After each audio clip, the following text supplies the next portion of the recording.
नमस्कार साथियों। तो रवाटी ऑनलाइन क्लासेज में आपका हार्दिक स्वागत है, अभिनंदन है। आज की हम इस ऑनलाइन क्लासेज में हम देखेंगे भारतीय कृषि की प्रमुख फसलों में आगे की कड़ी को।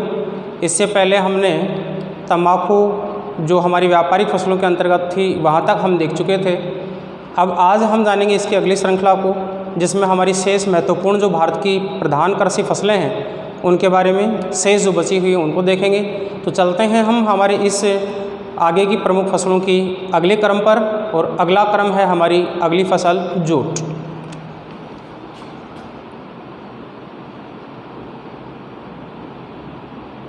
जूट की कृषि। पहले साथियों, जैसा कि आप जानते हैं जूट किस प्रकार की फसल के अंतर्गत आता है। जूट एक व्यापारिक फसल के अंतर्गत आता है। जूट होता है उसको पटसन बोला जाता है। इस पटसन से रेशा तैयार किया जाता है, इसलिए इसको रेशेदार फसल कहा जाता है। और इस रेशे का उपयोग है वो हम रस्सी, बोरी, बैग या टाट बनाने के लिए उपयोग में लेते हैं। वर्तमान समय में इसका जो उपयोग है वो हम पैकिंग सामग्रियों में भी करते हैं। तो इसके उपयोग और इसकी विशेषताओं को देखें तो जूट को कहा जाता है पटसन।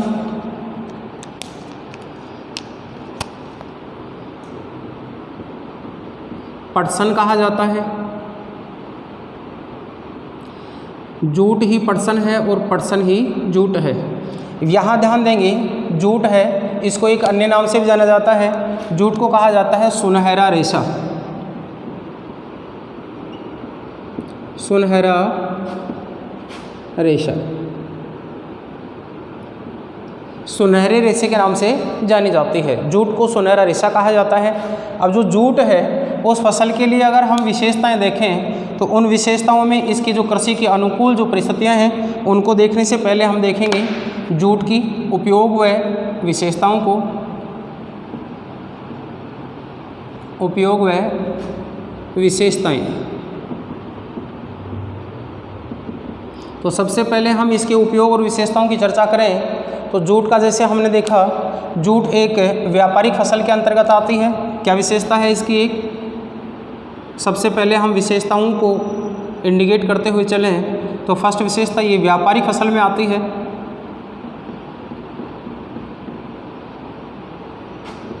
व्यापारिक फसल है।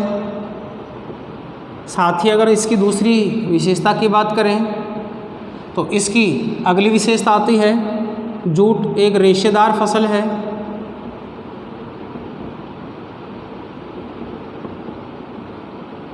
जूट एक रेशेदार फसल है। और अगली विशेषता है इसकी कि जूट है इसके लिए जल की अधिक आवश्यकता होती है। जल की अधिक आवश्यकता होती है। जल की अधिक आवश्यकता वाली फसल है, अर्थात इसको पानी की अधिक आवश्यकता होती है, इसलिए इसको अधिक सिंचाई वाले क्षेत्रों में बोया जाता है, या फिर वर्षा की जहाँ उपस्थिति ज़्यादा होती है वहाँ बोई जाती है। तो इसकी विशेषताओं में अगली विशेषता को देखें कि वर्षा की अगर अधिक आवश्यकता है या जल की अगर अधिक आवश्यकता है तो ये कौन से समय में बोई जा सकती है भारत में। तो ये मुख्य रूप से अगर देखा जाए तो ये खरीफ की फसल मानी जाती है। खरीफ की फसल है, ये इसकी मुख्य विशेषताएं हैं। खरीफ की फसल के अंतर्गत इसको बोया जाता है। अब यहाँ प्रश्न पूछ लिया जाए रेशेदार फसल में कौन सी खरीफ के समय बोई जाती है, तो रेशेदार फसल में मुख्य रूप से अगर हम देखें तो हमारी प्रधान फसलों में आती है जूट, और जूट को बोया जाता है खरीफ के समय या वर्षा ऋतु के समय। वर्षा ऋतु के समय इसको बोया जाता है। अब अगर हम इसकी विशेषताओं के बाद उपयोग की बात करें तो यहाँ उपयोग भी कुछ इसके महत्वपूर्ण हैं। यहाँ से भी प्रश्न पूछ लिया जाता है जूट के क्या उपयोग हैं। तो जूट के रेशे से पहला उपयोग देखें, जूट के रेशे से, जूट के रेशे से धागा बनाकर रस्सियाँ तैयार की जाती हैं।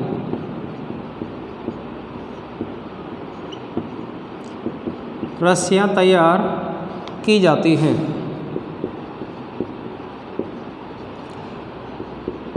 जूट का जो दूसरा उपयोग है, इससे बैग बोरे आदि बनाए जाते हैं, आदि बनाए जाते हैं। नेक्स्ट अगर हम उपयोग की बात करें तो इसका जो उपयोग है वर्तमान समय में पैकिंग की जो सामग्रियां होती हैं अर्थात जिनमें टूटने का ज़्यादा खतरा होता है, ऐसी टूटने वाली वस्तुओं को सुरक्षित बनाने के लिए उनके बीच में जूट का रेशा फंसाया जाता है। तो पैकिंग सामग्रियों में इसका उपयोग होता है। पैकिंग सामग्री,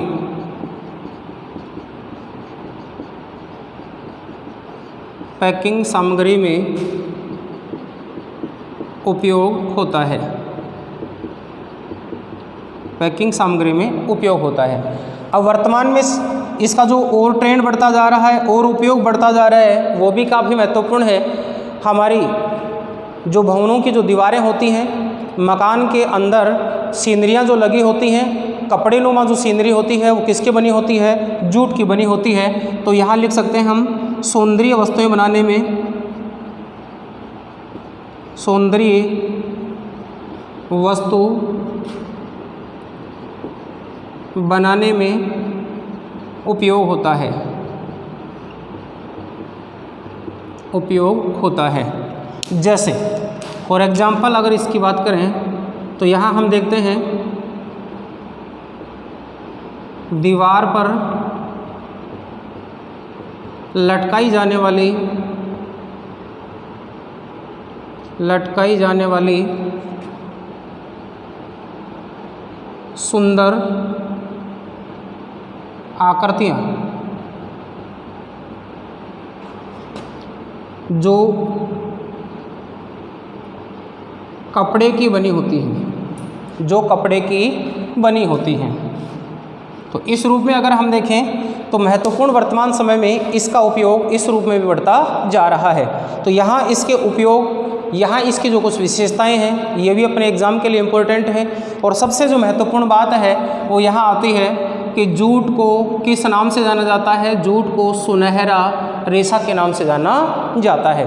अब आगे हम चर्चा करते हैं, वो करते हैं हमारी इनकी विशेषताओं के बाद इसकी जो अनुकूल परिस्थितियां हैं, जूट कौन से क्षेत्र में अधिक उत्पादन देती है, कौन से क्षेत्र में इसका उत्पादन अधिक लिया जा सकता है और वर्तमान समय में भारत में कौन सा क्षेत्र उत्पादन अधिक करता है, इसकी चर्चा करते हैं। एक बार के लिए बढ़े।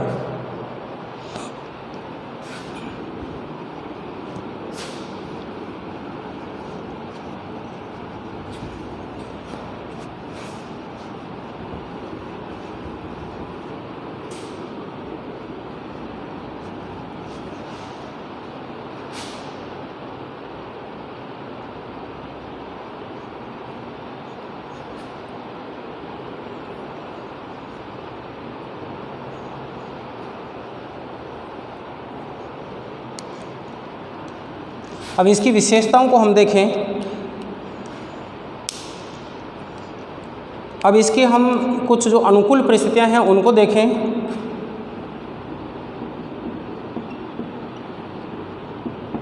तो अनुकूल परिस्थितियां हैं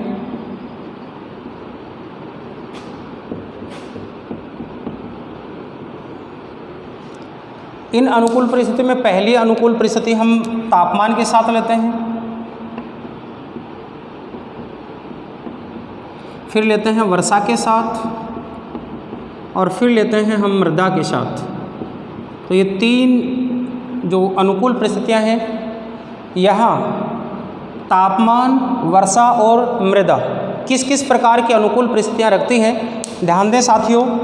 यहाँ हमने अभी चर्चा की थी कि वर्षा की अधिक आवश्यकता है, तो कौन सा क्षेत्र होगा जहाँ टेम्परेचर भी अधिक हो और वर्षा भी अधिक हो?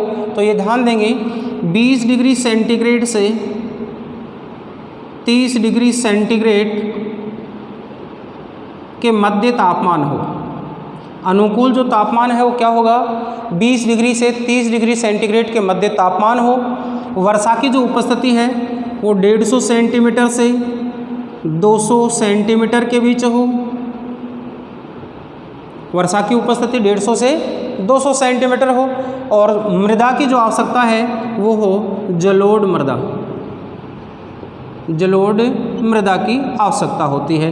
जलोढ़ मृदा को ही हम दूसरे नाम, अन्य नाम से जाने तो इसको कहा जाता है कछारी मृदा। जलोढ़ मृदा कह दें या कछारी मृदा कह दें, एक ही बात है। तो नदियों द्वारा लाई गई जलोढ़ मृदा वाले क्षेत्र में जूट की कृषि अच्छी होती है। अब एक बार के लिए पुनः ध्यान देंगे, हमने देखा था जलोढ़ मृदा वाला जो क्षेत्र है वो अधिकांश कृषि फसलों के लिए उपयोगी है। हमने देखा था चावल की सर्वाधिक जो कृषि है वो जलोढ़ मृदा क्षेत्र में होती है, चाहे वो भारत हो, विश्व हो या किसी हम राज्य की बात करें। अगर हम बात करें अन्य दूसरी फसल की, तो अगर गेहूं और जौ की बात करें तो गेहूं और जौ का भी जो उत्पादन है वो हमने किस मृदा के साथ देखा था? कछारी व जलोढ़ मृदा के साथ देखा था। तो अधिकांश रूप से मृदा की जो कछारी अवस्था है या जलोढ़ मृदा की जो उपस्थिति है वो उपजाऊ मृदा के रूप में जानी जाती है, और यही मृदा जूट की कृषि के लिए भी उपयोगी या महत्वपूर्ण मानी जाती है। ये अनुकूल परिस्थितियां पाई जाती हैं। साथ ही अगर हम इसके उत्पादन को देखें तो उत्पादन करने वाले क्षेत्रों में उत्पादन क्षेत्र,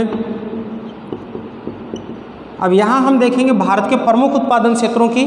तो प्रमुख उत्पादन क्षेत्रों में राज्यों की बात करें तो पहला राज्य आता है भारत में, वो आता है पश्चिमी बंगाल। पश्चिमी बंगाल राज्य भारत में सर्वाधिक उत्पादन करता है। मेरे साथियों ध्यान देंगे, एग्जाम की दृष्टि से इम्पोर्टेंट है। यहाँ से पहला ही प्रश्न आपके सामने, पहला क्वेश्चन है सुनहरा रेशा। इस फसल पर बनने वाले इंपॉर्टेंट अगर क्वेश्चनों की बात करें तो यहाँ से आता है सुनहरा रेशा किस फसल को कहा जाता है, और जूट का सर्वाधिक उत्पादन कौन सा राज्य करता है। अब यहाँ दोनों ही तथ्य इंपॉर्टेंट हैं। अगर क्षेत्र को पूछ लिया जाए और उत्पादन को पूछ लिया जाए तो आपको याद रखना है जूट का सर्वाधिक उत्पादन और क्षेत्र दोनों ही पश्चिमी बंगाल राज्य में आते हैं। तो हम यहाँ देख लें, भारत में सर्वाधिक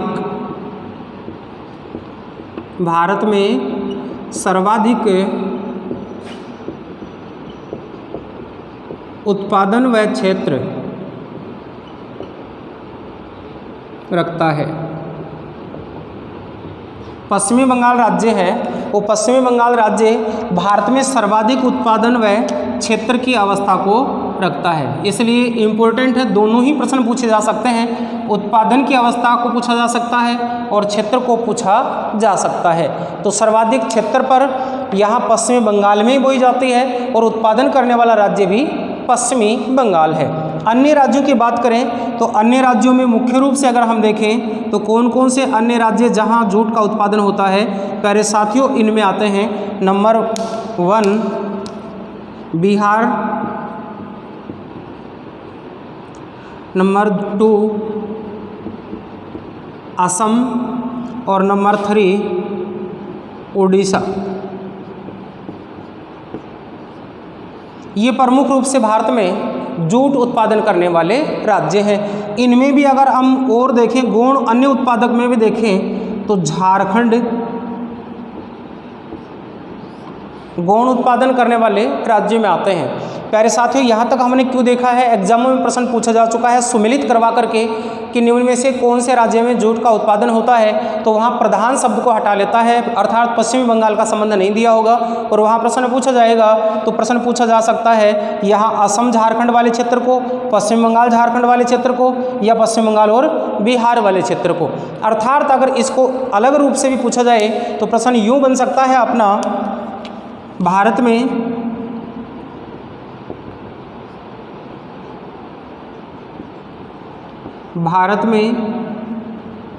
जूट का सर्वाधिक उत्पादन गंगा घाटी में होता है, गंगा घाटी में होता है। अब यहाँ थोड़ा सा ध्यान देंगे, ये हमने इतने राज्यों की चर्चा क्यों की। अब यहाँ देखें पश्चिमी बंगाल है, बिहार है और साथ ही झारखंड है। इसका जो विस्तारी प्रदेश है इसमें जहाँ हम जलोढ़ मृदा की बात करते हैं तो इस विस्तार के साथ इसका जो क्षेत्र है वो गंगा के घाटी प्रदेश में ही पड़ता है। इसलिए यहाँ प्रश्न इस रूप में हो सकता है कि वह कौन सा राज्य है जो गंगा घाटी में नहीं आता और जूट उत्पादन करने वाले राज्यों की श्रेणी में आता है। तो आप याद रखेंगे, एक तो असम राज्य की स्थिति आती है, असम जो राज्य है यहाँ आती है ब्रह्मपुत्र घाटी, असम राज्य में ब्रह्मपुत्र घाटी, इस ब्रह्मपुत्र घाटी वाले क्षेत्र में जूट बोई जाती है। इधर गंगा घाटी में जूट बोई जाती है। अगर हम अन्य राज्य की बात करें तो जो उड़ीसा राज्य है इसमें भी जूट का उत्पादन होता है। और यहाँ हम एक नदी की बात करें तो यहाँ कौन सी नदी होगी जिसमें जूट का उत्पादन किया जाता है? तो प्यारे साथियों, आपको एक बहुत बड़े बांध के बारे में जानकारी होगी। इस जानकारी को हम यहाँ शेयर करते हैं और वो है महानदी घाटी। महानदी घाटी। तो महानदी घाटी वाले जो क्षेत्र में उड़ीसा जो क्षेत्र आता है यहाँ भी जूट का उत्पादन होता है। अब इस चर्चा का हमारा जो तात्पर्य था, यहाँ प्रश्न पूछा जाता है भारत के किस नदी घाटी में सर्वाधिक जूट का उत्पादन होता है, और ये आईएएस प्री एग्जाम में प्रश्न पूछा जा चुका है। तो देखिए, एग्जाम के लेवल के अनुसार प्रश्न हमारी वही करसी है, लेकिन इसके विस्तार की अवस्था को देखिए आप, सब कुछ हमारे टॉपिक के अंदर से ही है, बावजूद भी प्रश्न की गहराई कहाँ से आ जाती है, प्रश्न का जो तरीका है वो क्या हो जाता है। देखिए, यहाँ प्रश्न पूछा गया था भारत की किस घाटी प्रदेश में सर्वाधिक जूट का उत्पादन होता है। तो जो राज्य सर्वाधिक क्षेत्र रखते हैं या जिस नदी घाटी में ज़्यादातर राज्य आ रहे हैं वही सर्वाधिक उत्पादन करेगा। तो इस दृष्टि से पश्चिम बंगाल, बिहार और झारखंड का जो हिस्सा है वह हमारे गंगा घाटी क्षेत्र के अंतर्गत आता है। तो सर्वाधिक जो जूट का उत्पादन करने वाली नदी घाटी है, भारत में सर्वाधिक जूट का उत्पादन गंगा घाटी में होता है। अगर अन्य घाटियों की बात करें तो वहाँ हमारी ब्रह्मपुत्र घाटी का असम जो राज्य है वो करता है। उड़ीसा राज्य है जहाँ महानदी घाटी है, इसका विस्तार है जो इस जूट क्षेत्र के अंतर्गत आता है। तो वहाँ ऑप्शन में तीनों ही थे, लेकिन आपको आंसर क्या देना है, सर्वाधिक आते ही गंगा घाटी इसका उत्पादन करती है। अब यहाँ अपने चर्चा की कि इस क्षेत्र में एक बहुत बड़ा बांध बना हुआ है, महानदी पर बना हुआ बांध हीराकुंड बांध है जो उड़ीसा राज्य में है। हीराकुंड बांध, ये प्रश्न पूछा जाता है। हीराकुंड बांध परियोजना है वो किस राज्य की परियोजना है? तो हीराकुंड बांध परियोजना है वो उड़ीसा राज्य की परियोजना है, महानदी पर बनी हुई है। तो उड़ीसा राज्य में महानदी घाटी है, इसमें जूट का उत्पादन होता है और इसी क्षेत्र में यह बांध भी बनाया गया है, अर्थात बड़ी नदी अफवाह के अंतर्गत महानदी आती है। तो इन क्षेत्रों में जूट का उत्पादन होता है। अब अगर हम कुछ विशेष तथ्यों को और देखें तो यहाँ हम जानकारी इसके साथ भी ले सकते हैं। जूट का जो सर्वाधिक उत्पादन करता है विश्व में सर्वाधिक,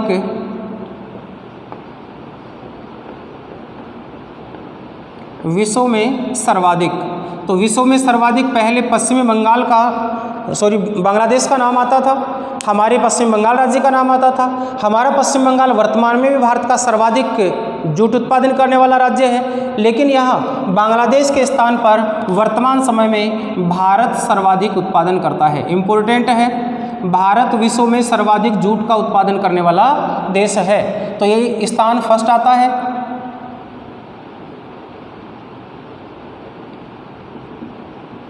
और सेकंड स्थान आता है वो आता है बांग्लादेश।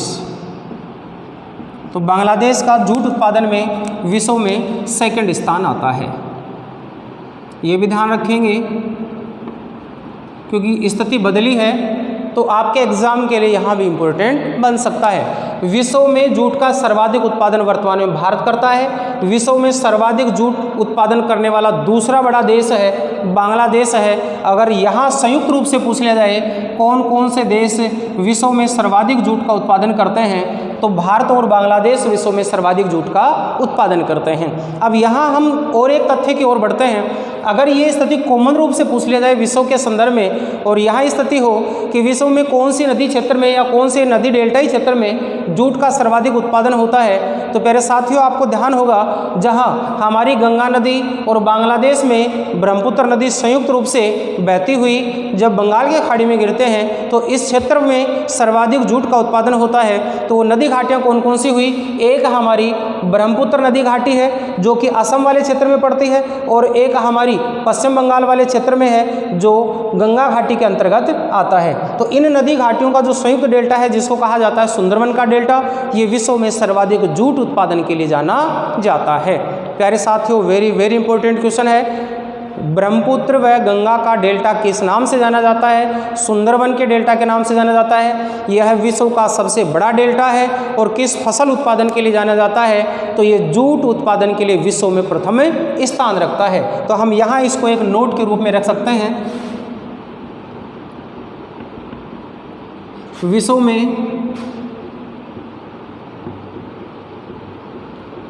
सर्वाधिक जूट का उत्पादन गंगा ब्रह्मपुत्र डेल्टा करता है।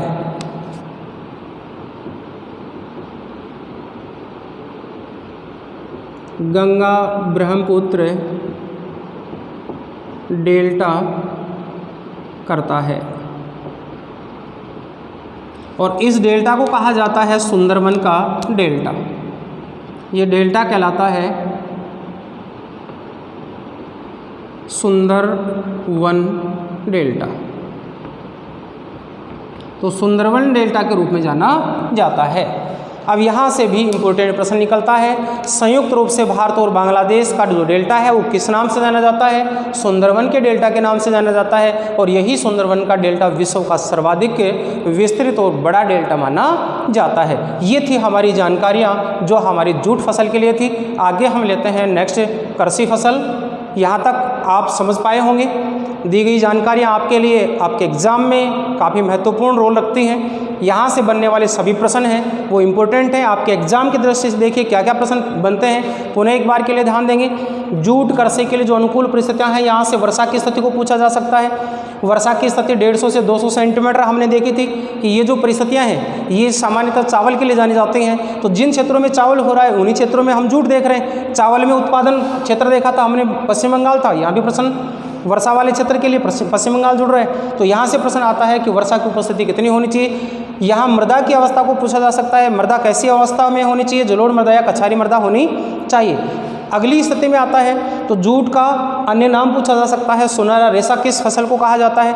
अन्य विशेषताओं के साथ देखें तो यहाँ से प्रश्न बनता है हमारे पश्चिम बंगाल राज्य का। यहाँ भारत में सर्वाधिक जूट का उत्पादन करने वाला राज्य कौन सा है? पश्चिम बंगाल राज्य है। यहाँ स्थिति बनती है कि भारत में सर्वाधिक जूट का उत्पादन किस नदी घाटी में होता है? तो गंगा घाटी में होता है। गंगा घाटी में पड़ने वाले राज्य कौन कौन से हैं? और साथ ही अगला जो प्रश्न आता है, विश्व में सर्वाधिक जूट का उत्पादन कौन सा देश करता है? तो प्यारे साथियों, भारत वर्तमान में सर्वाधिक जूट का उत्पादन देश है और बांग्लादेश सेकंड स्थान पर जूट का उत्पादन करने वाला देश है। यहाँ तक की जानकारियाँ और आपके प्रश्न इंपॉर्टेंट हैं। अब आगे चलते हैं हम अगली फसल को, यहाँ तक एक बार नोट डाउन करें। नेक्स्ट हमारी कृषि फसल है प्यारे साथियों कपास।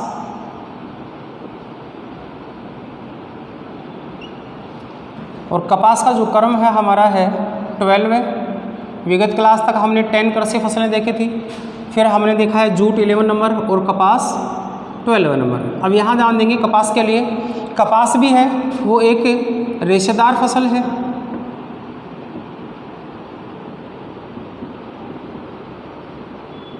रेशेदार फसल जानी जाती है। कपास है उसको अन्य नाम से भी जाना जाता है। जिस प्रकार से जूट को हमने सुनहरा रेशा, तो कपास को सफ़ेद सोना के नाम से जाना जाता है। सफ़ेद सोना कपास है उसी को कहा जाता है बढ़िया फसल। कपास को बढ़िया फसल के नाम से भी जाना जाता है। साथ ही अगर इसको हम देखें तो कपास है वो एक व्यापारिक फसल के अंतर्गत आती है। व्यापारिक फसल के अंतर्गत आती है, अर्थात इसका जो मूल उद्देश्य होता है वो होता है धनार्जन करना, अर्थात इसका उत्पादन करके बेचना। अब इसका जो उपयोग होता है वो यहाँ बेचने के साथ व्यापारिक उपयोग क्या है? उद्योगों में जाती है। उद्योगों में इससे धागा बनता है, धागे से कपड़ा बनता है, इसलिए इसको कहा जाता है औद्योगिक फसल। तो प्यारे साथियों ये भी ध्यान रखेंगे, व्यापारिक फसल है साथ ही ये औद्योगिक फसल भी मानी जाती है। ये सभी प्रश्न एग्जाम में पूछे जा चुके हैं। निम्न में से कौन सी औद्योगिक फसल के अंतर्गत आती है? तो यहाँ ध्यान देंगे कौन सी फसल होगी। अगर यहाँ कपास होगी तो औद्योगिक फसल होगी, कपास व्यापारिक फसल भी होगी। कपास को हम रेशेदार फसल भी कहते हैं। और कपास है उसका पौधा एक बार लगाने के बाद लगभग 2 वर्ष तक अच्छा उत्पादन देता है, यानी 2 वर्ष तक उत्पादन देता है। फिर इसके बाद धीरे धीरे इसमें उत्पादन क्षमता घट जाती है और इसको हटा दिया जाता है। लेकिन अच्छा और श्रेष्ठ उत्पादन लेने के लिए इसको 1 साल तक उपयोग में लिया जाता है। तो यहाँ स्थिति पूछ ली जाती है, कपास है वो किस प्रकार की श्रेणी में आता है? तो कपास एक द्विवार्षिक पौधा है। कपास एक द्विवार्षिक पौधा है, द्विवार्षिक पौधा है। ये सारी जानकारियाँ हमने कुछ फसलों के साथ देखी भी हैं। जैसे हमने देखा चाय है वो 5 से 6 वर्ष तक अधिकतम रहता है, 4 से 5 साल तक अच्छा उत्पादन देती है। उसके बाद में धीरे धीरे उत्पादन घट जाता है, पौधे को हटा दिया जाता है, उसके स्थान पर दूसरे पौधे की रुपाई कर दी जाती है, इसलिए वो रोपण कृषि में आती है। तो यहाँ कपास एक द्विवार्षिक पौधा है, 2 वर्ष तक जिंदा रहता है। आगे हम गन्ने के लिए भी देखेंगे, गन्ना एक वार्षिक पौधा है, 1 वर्ष तक अच्छा उत्पादन देता है, उसके बाद में नष्ट हो जाता है। तो यहाँ भी प्रश्न बन सकता है, तो आप ये ध्यान रखेंगे कपास एक द्विवार्षिक पौधा है, 2 वर्ष तक जिंदा रहता है, उत्पादन देता है, लेकिन 1 वर्ष तक अच्छा उत्पादन देता है। ये भी ध्यान रखेंगे, 1 वर्ष तक अच्छा उत्पादन देता है, अच्छा उत्पादन देता है। इसलिए लगभग इसको 1 वर्ष तक ही रखते हैं, अगले वर्ष पुनः हटा दिया जाता है। अब यहाँ इसकी जो अनुकूल परिस्थितियाँ हैं उनकी बात करें हम, तो अनुकूल परिस्थितियों में हम चर्चा करते हैं अनुकूल परिस्थितियाँ।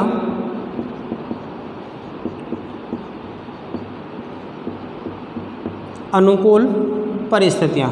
अब अनुकूल परिस्थितियों में पहली जो परिस्थिति हम देखें तापमान की,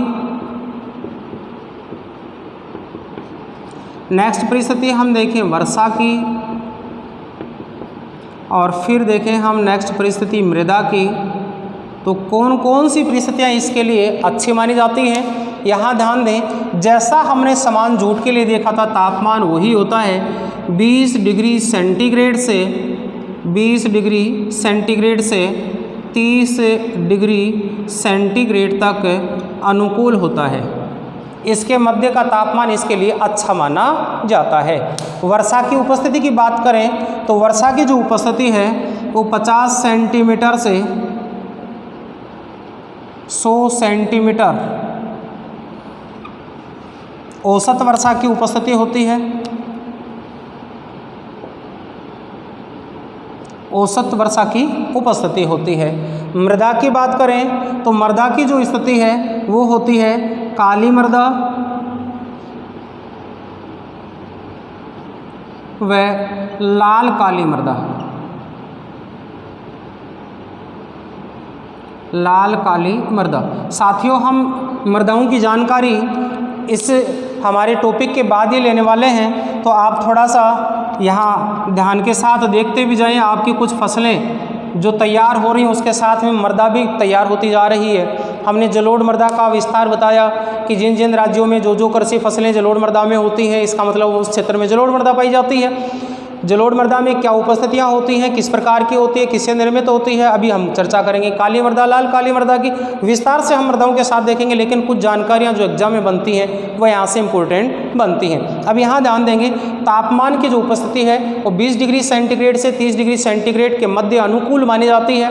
वर्षा की उपस्थिति को देखें तो 150 से 100 सेंटीमीटर के बीच वर्षा है वो अनुकूल मानी जाती है, अच्छी मानी जाती है। मृदा की उपस्थिति को देखें तो काली मृदा और लाल काली जो मृदा है वो कपास के लिए अच्छी मानी जाती है। इसीलिए कपास की जो कृषि है इसको कहा जाता है कपास की काली मृदा। कपास की काली मृदा, काली मृदा में अच्छा उत्पादन देती है, इसलिए इसको कहा जाता है कपास की काली मृदा।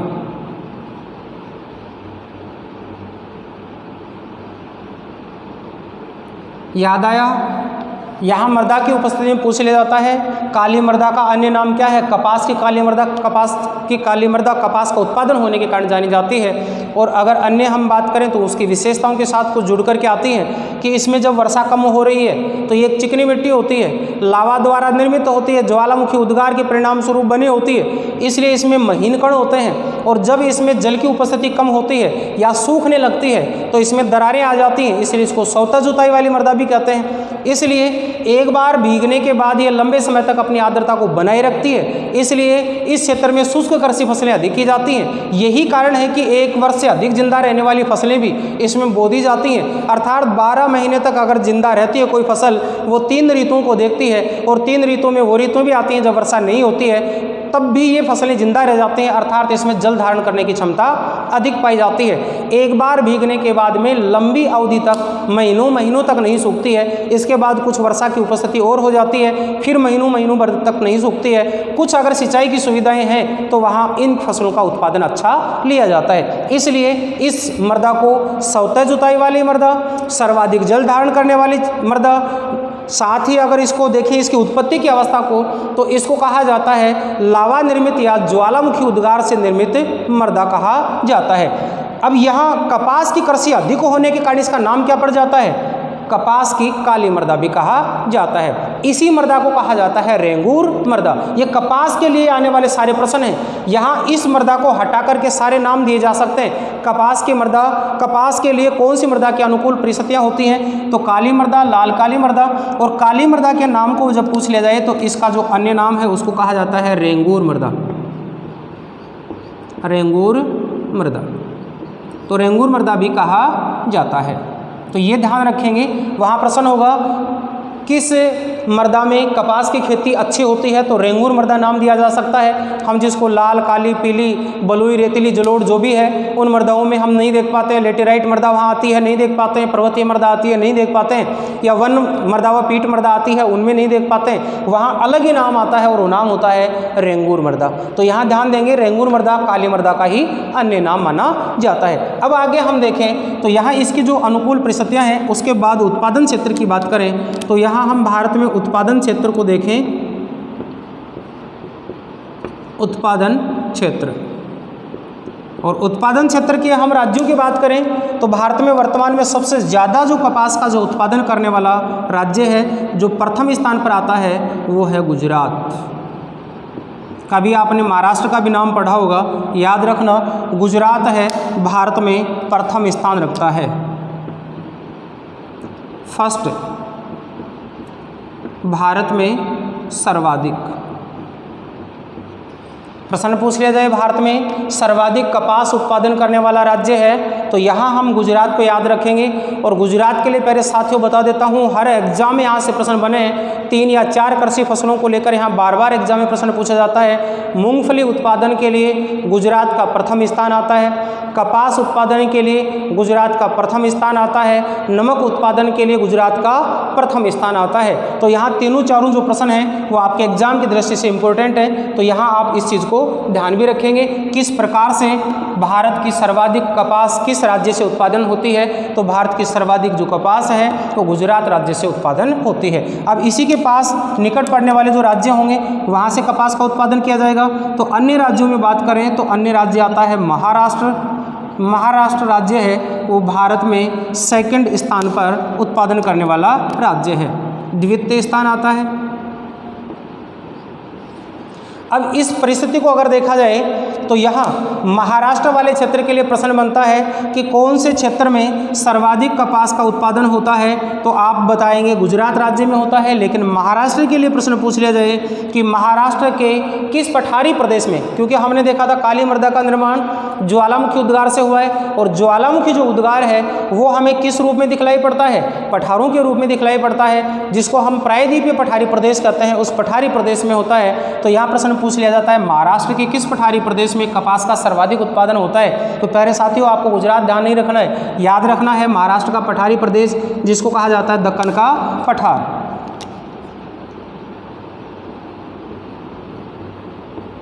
दक्कन का पठार में सर्वाधिक उत्पादन होता है, सर्वाधिक उत्पादन भारत में दक्कन के पठार में सर्वाधिक उत्पादन होता है। इस प्रकार से हमारे महत्वपूर्ण जो तथ्य हैं वो निकल करके सामने आते हैं। अब यहाँ हम और ध्यान दें अन्य राज्यों की, तो कुछ और राज्य भी इस श्रेणी में आते हैं जहाँ कपास बोई जाती है। तो प्यारे साथियों यहाँ हम चर्चा करें तो सबसे पहले तो हम यही देख पाते हैं उत्पादन क्षेत्रों में पठारों में उत्पादन ज़्यादा होता है या पठारी प्रदेश कपास उत्पादन के लिए अनुकूल माने जाते हैं। तो यहाँ ध्यान देंगे पठारी प्रदेश वाले जो राज्य आते हैं, अगर आपने भौतिक प्रदेश की स्थिति को अच्छी तरीके से पढ़ा है या जान पाए हैं, नहीं जान पाए तो हमारी जो विगत क्लासें हैं जिनमें हमने भारत के भौतिक प्रदेशों को विस्तार से बताया है, एक बार के लिए अगर भौतिक प्रदेशों की सभी क्लासों को आप देख लेंगे तो आपके प्रश्न केवल और केवल कृषि के ही नहीं, खनिजों के भी 7 जानकारियाँ दी गई हैं, मृदाओं की भी 7 जानकारियाँ दी गई हैं, कृषि फसलों के उत्पादन क्षेत्रों की भी सामान्य रूप से 7 जानकारियाँ दी हैं। तो आपकी अधिकांश जानकारियाँ वहीं कंप्लीट हो जाती हैं। तो आपका ध्यान आया होगा कि इस पठारी प्रदेश में और कौन कौन से राज्य आते हैं। तो दक्षिण भारत में आता है कर्नाटक राज्य, यहाँ भी कपास का उत्पादन होता है। तो कर्नाटक का उत्तरी भाग, कर्नाटक का उत्तरी भाग कपास का उत्पादन करता है। साथ ही अगर हम अन्य राज्यों की बात करें तो यहाँ आता है आंध्र प्रदेश, और अन्य राज्य की बात करें तो आता है तमिलनाडु।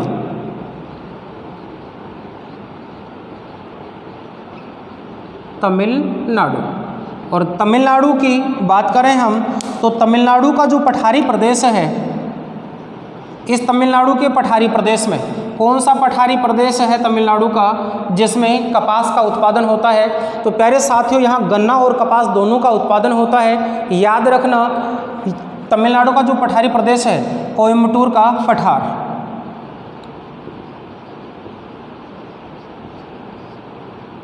कोयम्बटूर का पठार प्रश्न पूछ लिया जाता है। कोयम्बटूर का पठार है वो किस राज्य में पड़ता है? तमिलनाडु राज्य और दक्षिणी आंध्र प्रदेश राज्य में पड़ता है। तो इस पठारी प्रदेश में 3 फसलें, व्यापारिक फसलें होती हैं। कौन कौन सी व्यापारिक फसलें होती हैं? कपास जिसको हम देख रहे हैं, तंबाकू जिसको हमने पढ़ा है तमिलनाडु और आंध्र प्रदेश में होती है। सर्वाधिक तंबाकू उत्पादन करने वाले राज्य की बात की तो आंध्र प्रदेश करता है। तो यहाँ ध्यान दें, कपास है, साथ ही दूसरी फसल तंबाकू है, और तीसरी फसल गन्ना फसल के रूप में जानी जाती है। इन तीनों फसलों का उत्पादन आंध्र प्रदेश और तमिलनाडु के मध्य फैले हुए कोयम्बटूर के पठार में सर्वाधिक होता है। कोयम्बटूर के पठार का अधिकांश भाग तमिलनाडु में पड़ता है, लेकिन दक्षिणी आंध्र प्रदेश तक इसका विस्तार पाया जाता है। तो यहाँ से प्रश्न बनता है, तमिलनाडु के किस पठारी प्रदेश में कपास का उत्पादन होता है? कोयम्बटूर के पठारी प्रदेश में होता है। भारत में सर्वाधिक कपास का उत्पादन करने वाला पठारी प्रदेश कौन सा है? तो आप याद रखेंगे, महाराष्ट्र में दक्कन का जो पठारी प्रदेश है कपास का सर्वाधिक उत्पादन करने वाला पठारी प्रदेश है।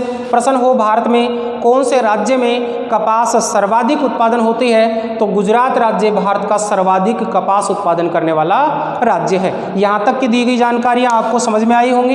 अब हम इसके कुछ विशेष तथ्यों की बात करेंगे जो भी आपके एग्जाम के लिए इंपॉर्टेंट है। एक बार यहाँ तक इसको नोट डाउन करें, बढ़ते हैं हम आगे।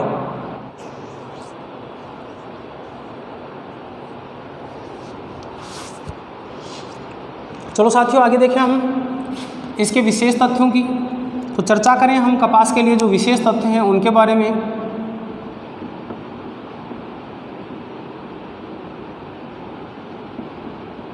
विशेष तथ्य अब क्या क्या हैं, देखिए यहाँ से भी अपने क्वेश्चन बनते हैं। तो हम चर्चा करें सबसे पहले तो विशेष तथ्यों में, तो कपास की किस्में हैं।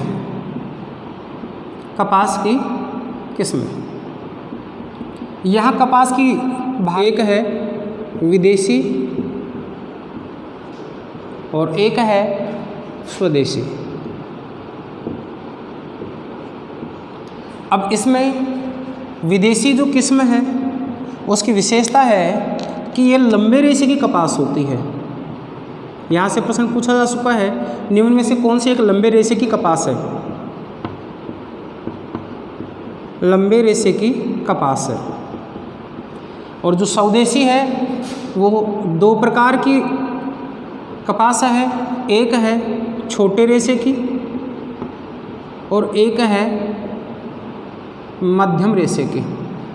तो यहाँ से हमारी स्थिति जो भारत में स्वदेशी कपास के रूप में जानी जाती है, वो स्वदेशी कपास के रूप में छोटे और मध्यम रेशे की कपास, और जो विदेशी किस्म है वो लंबे रेशे की कपास के रूप में जानी जाती है। और इस विदेशी जो किस्म की जो कपास है उसको कहा जाता है बीटी कॉटन।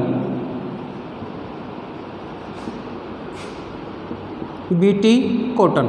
अब यहाँ से जो प्रश्न पूछा गया था यही था कि बीटी कॉटन किस प्रकार की कपास है। बीटी कॉटन लंबे रेशे की कपास है। बीटी कॉटन है वो एक विदेशी किस्म की कपास मानी जाती है। स्वदेशी जो किस्म है वो या तो छोटे रेशे की है या मध्यम रेशे की है, इसलिए इसको कहा जाता है ये गुणवत्ता में निम्न होती है और ये उच्च गुणवत्ता वाली होती है,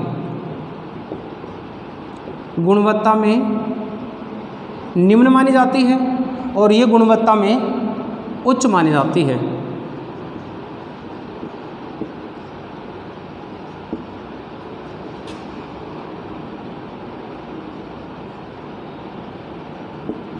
गुणवत्ता में उच्च या श्रेष्ठ मानी जाती है,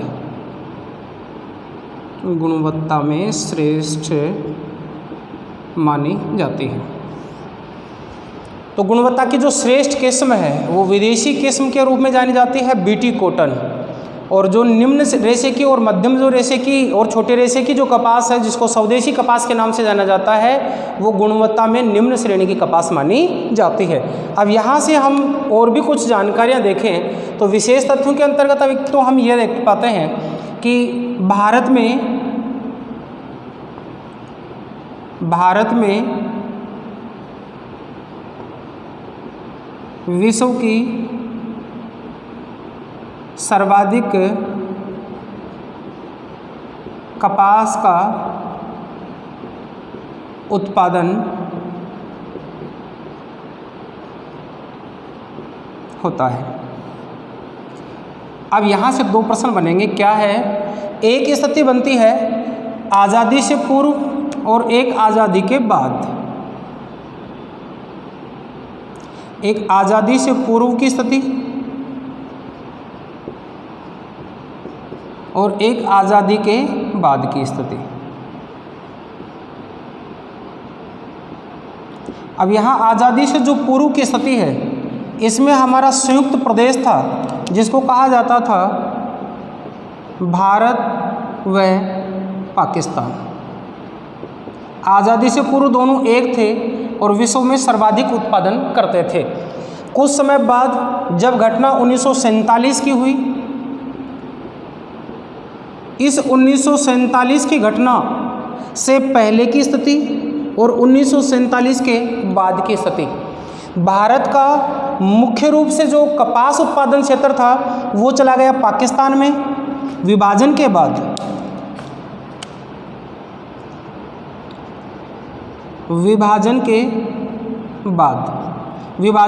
पाकिस्तान में उत्पादन क्षेत्र चला गया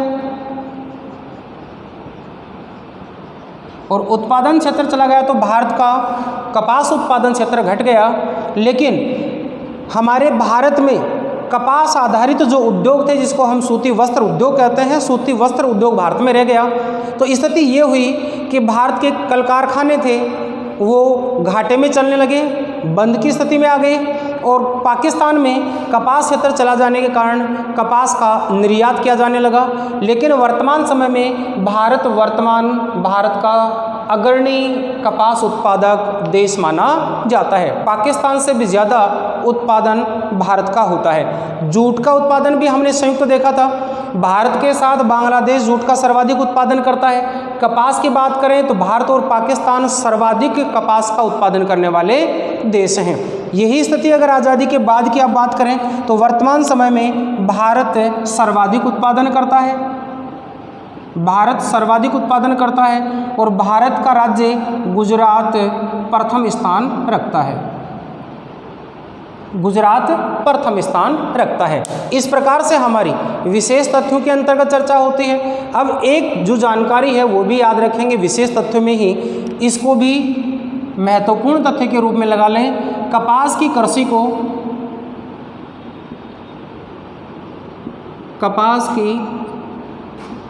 कृषि को कीटों का खतरा होता है, इसलिए कीटों से सुरक्षा हेतु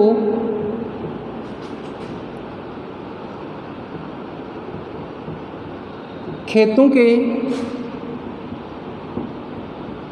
चारों ओर एक विशेष पौधा लगा दिया जाता है जिसको कहा जाता है भिंडी। खेतों के चारों ओर भिंडी को लगाया जाता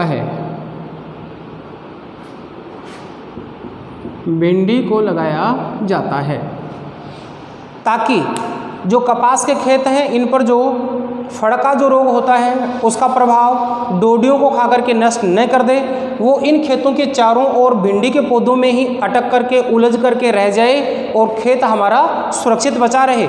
इस प्रकार की जो कृषि होती है इसको कहा जाता है नेट क्रॉप। इस कृषि का नाम है, ये कृषि कहलाती है नेट क्रॉप। याद रखेंगे, नेट क्रॉप के नाम से जानी जाती है। प्रश्न पूछ लिया जाता है नेट क्रॉप क्या है। नेट क्रॉप कोई अलग प्रकार की कृषि नहीं है। कपास की कृषि को सुरक्षा देने हेतु कपास के खेतों के चारों ओर जो भिंडी पौधे लगा दिए जाते हैं जो कीटों से उनकी सुरक्षा करते हैं, इस कृषि को ही कहा जाता है नेट क्रॉप के नाम से जाना जाता है। तो पहले साथियों ये थी हमारी कपास तक की जानकारी। अब आगे देखते हैं हम नेक्स्ट में, यहाँ तक नोट डाउन करें।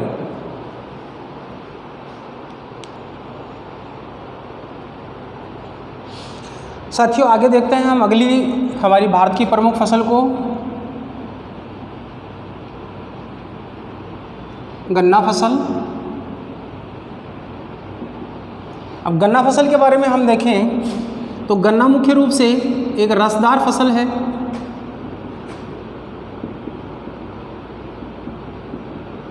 गन्ना एक रसदार फसल में आती है। गन्ने को एक रोपण कृषि के अंतर्गत भी शामिल करते हैं। रोपण कृषि अर्थात इसकी रुपाई की जाती है और रुपाई विधि से इसको बोया जाता है, इसलिए ये रोपण कृषि के अंतर्गत आता है। अब गन्ना है मूल रूप से रस प्राप्त करने के बाद इसका उपयोग है वो हमें चीनी बनाने के रूप में या खांडसारी उद्योग के रूप में किया जाता है। तो ये भी हम ध्यान देंगे गन्ना जो फसल है ये किस आधारित है, तो ये ध्यान देंगे गन्ना जो फसल है मुख्य रूप से रस आधारित फसल मानी जाती है और इसका जो उपयोग है वो हम किस में करते हैं, चीनी उद्योग में करते हैं या खांडसारी उद्योग में करते हैं। चीनी या खांडसारी उद्योग, खांडसारी उद्योग के अंतर्गत इसका उपयोग किया जाता है। अब यहाँ हम देखें तो गन्ना है मूल रूप से वो एक वार्षिक फसल के अंतर्गत आता है। अभी चर्चा हमने की थी वार्षिक फसल, जब कपास को देखा था कपास एक द्विवार्षिक फसल है और गन्ना एक वार्षिक फसल है, अर्थात एक वर्ष तक ये जिंदा रहती है। साथ ही अगर हम देखें तो गन्ना है वो एक वर्ष में दो बार, एक वर्ष में दो बार उत्पादन देती है, दो बार उत्पादन देती है। इस प्रकार से इसका दोहरा लाभ किसान को होता है। अब यहाँ अगर हम इसकी अनुकूल परिस्थितियों की बात करें तो यहाँ अनुकूल परिस्थितियों में हम वही तीन तथ्य देखेंगे। कौन कौन से? तापमान,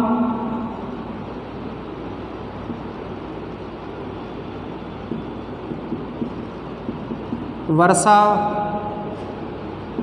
और मृदा।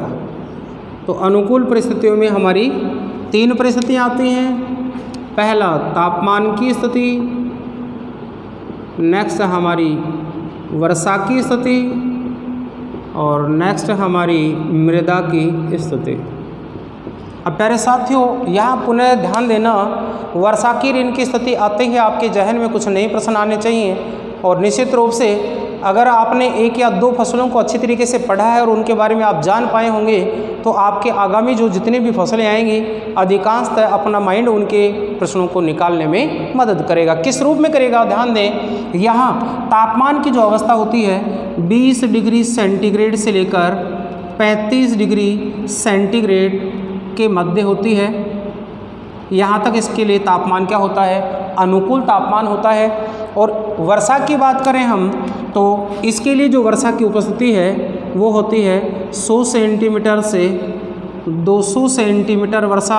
अब यहाँ आप देख पा रहे होंगे वर्षा की अधिकता है और वर्षा की अधिकता है अर्थात वहाँ या तो वर्षा ज़्यादा होती होगी और वर्षा ज़्यादा नहीं है तो जिस स्थान पर गन्ना बोया जाता होगा वहाँ जल की आवश्यकता पर्याप्त मात्रा में होती होगी और जल की आवश्यकता अगर पर्याप्त मात्रा में पूर्ति हो रही है तो वो क्षेत्र किस रूप में होंगे? या तो नहरी सिंचाई के रूप में होंगे या फिर उनकी सतह पर नदियों का पानी बहता होगा। तो निश्चित रूप से वो क्षेत्र अगर नदियों के रूप में है तो मृदा कैसी होगी, मृदा भी जलोढ़ होगी। तो इसके लिए अगर हम देखें तो नमी युक्त जलोढ़ मृदा की आवश्यकता होती है। ये शब्द भी जोड़ दिया जाता है, जलोढ़ मृदा ही है लेकिन नमी युक्त जलोढ़ मृदा दे दिया जाता है। तो जलोढ़ मृदा या इसको हम कहें कछारी मृदा तो नमी वाली उपयोगी है। तो कछारी मृदा या जलोढ़ मृदा इसके लिए उपयोगी मानी जाती है। ये हमारी तापमान, वर्षा और मृदा की स्थिति थी।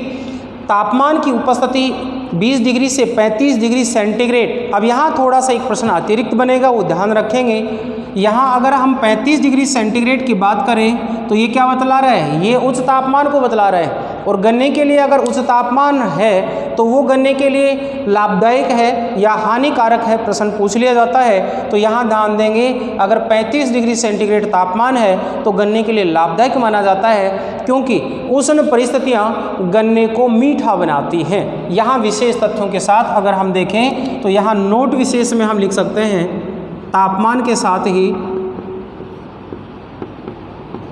तापमान की अधिकता, तापमान की अधिकता गन्ने के लिए अच्छी होती है, क्योंकि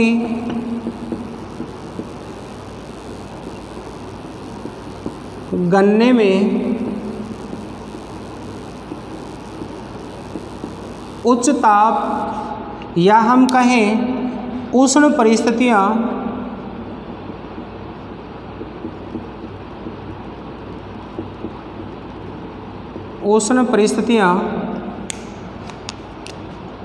मिठास बढ़ाती हैं,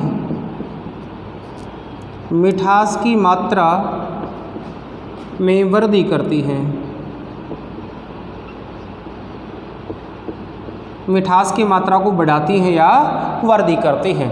तो यहाँ से एक तथ्य निकल कर के आता है कि 20 डिग्री सेंटीग्रेड तापमान वाले में भी गन्ना हो जाता है, लेकिन यहाँ का गन्ना उतना मीठा नहीं होता जितना गन्ना 35 डिग्री सेंटीग्रेड तापमान वाले क्षेत्रों का गन्ना मीठा होता है।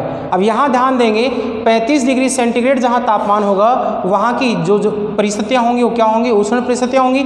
और उष्ण परिस्थितियों के कारण उस गन्ने में क्या होगा, मिठास की जो मात्रा है या रस की मात्रा है वो अधिक होगी। और मिठास की मात्रा का कारण क्या बनता है, अर्थात गन्ने में सुक्रोज की मात्रा अधिक होगी,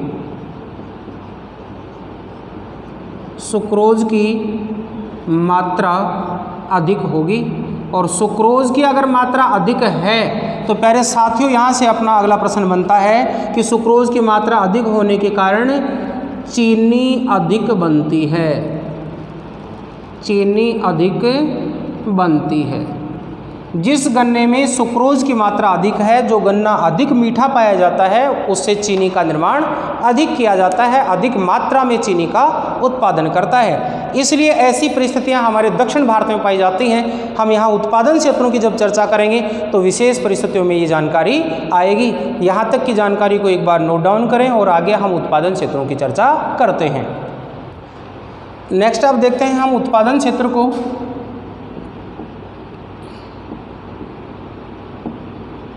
उत्पादन क्षेत्र या हम बात करें भारत में उत्पादन करने वाले राज्यों की स्थिति, तो गन्ना उत्पादन की दृष्टि से भारत में प्रथम जो स्थान रखता है वो रखता है उत्तर प्रदेश। उत्तर प्रदेश भारत में सर्वाधिक गन्ने का उत्पादन करता है, भारत में सर्वाधिक उत्पादन, भारत में सर्वाधिक उत्पादन करने वाला राज्य उत्तर प्रदेश राज्य है। अन्य राज्यों की बात करें हम तो अन्य राज्यों की श्रेणी में कौन कौन से राज्य आते हैं, ध्यान देंगे। अन्य राज्यों में आते हैं उत्तर प्रदेश के बाद पंजाब, हरियाणा,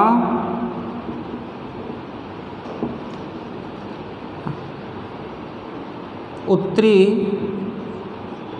व दक्षिणी पूर्वी राजस्थान, फिर आता है तमिलनाडु, फिर आता है आंध्र प्रदेश। ये प्रधान रूप से गन्ना उत्पादन करने वाले राज्यों की श्रेणी में जाना जाता है। अब यहाँ से प्रश्न आता है कि भारत में सर्वाधिक गन्ने का उत्पादन तो उत्तर प्रदेश करता है, लेकिन गन्ने का प्रति हेक्टेयर उत्पादन यानी उत्पादकता किस राज्य की अधिक पाई जाती है? तो तमिलनाडु में सर्वाधिक प्रति हेक्टेयर गन्ने का उत्पादन होता है। गन्ने का उत्पादन होता है। तो गन्ने के रूप में प्रति हेक्टेयर उत्पादन करने वाला सर्वाधिक उत्पादन के रूप में जाना जाता है तमिलनाडु राज्य, और गन्ने का सर्वाधिक उत्पादन उत्तर प्रदेश में होता है। अब यहाँ तमिलनाडु की जो दूसरी स्थिति आती है, तो तमिलनाडु का जो गन्ना है वो सर्वाधिक मीठा होता है, सर्वाधिक मीठा होता है। तो ये दो परिस्थितियाँ याद रखेंगे। अभी हमने चर्चा की थी कोयम्बटूर के पठारी प्रदेश में गन्ना बोया जाता है, तंबाकू बोई जाती है और कपास बोई जाती है, तो गन्ना मीठा ज़्यादा होता है। कारण क्या है? यहाँ इस क्षेत्र में वो है उष्ण परिस्थितियाँ, उष्ण परिस्थितियाँ। ये कूट मिलान वाले प्रश्नों में काफ़ी महत्वपूर्ण होगा। उष्ण परिस्थितियों के कारण से तमिलनाडु का गन्ना ज़्यादा मीठा होता है, और चीनी की जो उपस्थिति है वो भी तमिलनाडु के गन्ने में अधिक पाई जाती है। अगर विशेष तथ्यों में और हम चर्चा करें इसकी, तो यहाँ हम एक किस्म को देखते हैं। तो जवाहर जो किस्म है, जवाहर किस्म ये गन्ने की उन्नत किस्म है, गन्ने की उन्नत किस्म है। और अगले अगर हम तथ्य की बात करें, तो यहाँ हम देख सकते हैं इस पर चीनी उद्योग, चीनी उद्योग का कच्चा माल है, चीनी उद्योग का कच्चा माल होता है। तो गन्ना चीनी उद्योग का कच्चा माल होता है, जिसमें अभी हमने देखा चीनी उद्योग या खांडसारी उद्योग कच्चा माल गन्ने के रूप में लेता है, रस निकालता है और फिर उत्पादन करता है। अब यहाँ से थोड़ा सा आप ध्यान रखेंगे, गन्ने में एक लाल सड़न रोग हो जाता है, जिसके कारण से गन्ना खराब हो जाता है। लाल कीट रोग, लाल सड़न रोग, गन्ने में लाल कीट रोग की समस्या होती है, लाल कीट रोग की समस्या होती है। अब ये विशेष तथ्य हमारे गन्ना फसल को लेकर के किए जाते हैं। अब यहाँ से विशेष तथ्यों में हम ये भी देख सकते हैं कि जहाँ वर्षा ज़्यादा होती है, 100 सेंटीमीटर से 200 सेंटीमीटर वर्षा पाई जाती है, उन क्षेत्रों में गन्ने का उत्पादन होता है। तो निश्चित रूप से इसको जल की अधिक आवश्यकता है। तो अगली स्थितियों में ये भी पूछा जा सकता है कि किस फसल में जल की अधिक आवश्यकता होती है? तो चाय में अधिक होती है, चावल में अधिक होती है, फिर गेहूँ की बात करें तो अधिक होती है, फिर गन्ने की अधिक होती है। तो वहाँ से प्रश्न पूछा जा सकता है निम्न में से कौन सी एक फसल में जल की अधिक आवश्यकता नहीं होती?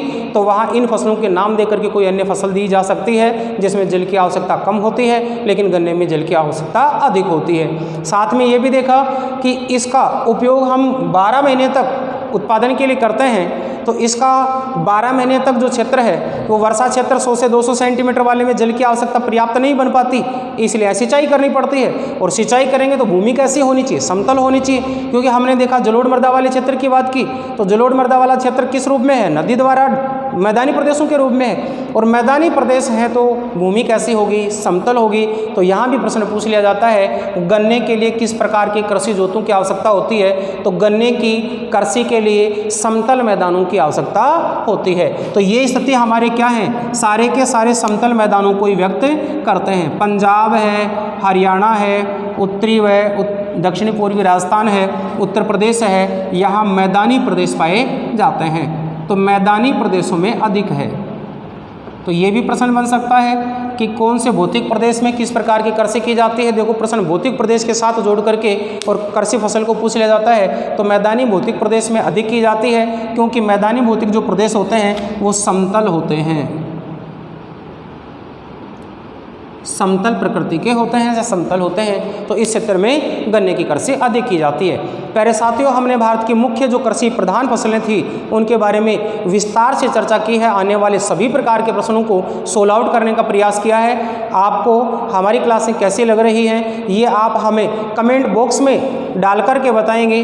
हमारी इन क्लासों के साथ आप लगातार बने रहें। इन क्लासों पर अगर आप इस चैनल पर नए हैं तो आप सबसे पहले चैनल को लाइक और सब्सक्राइब करना न भूलें। आप घर पर रहें, स्वस्थ रहें, हंसते रहें, मुस्कुराते रहें। धन्यवाद।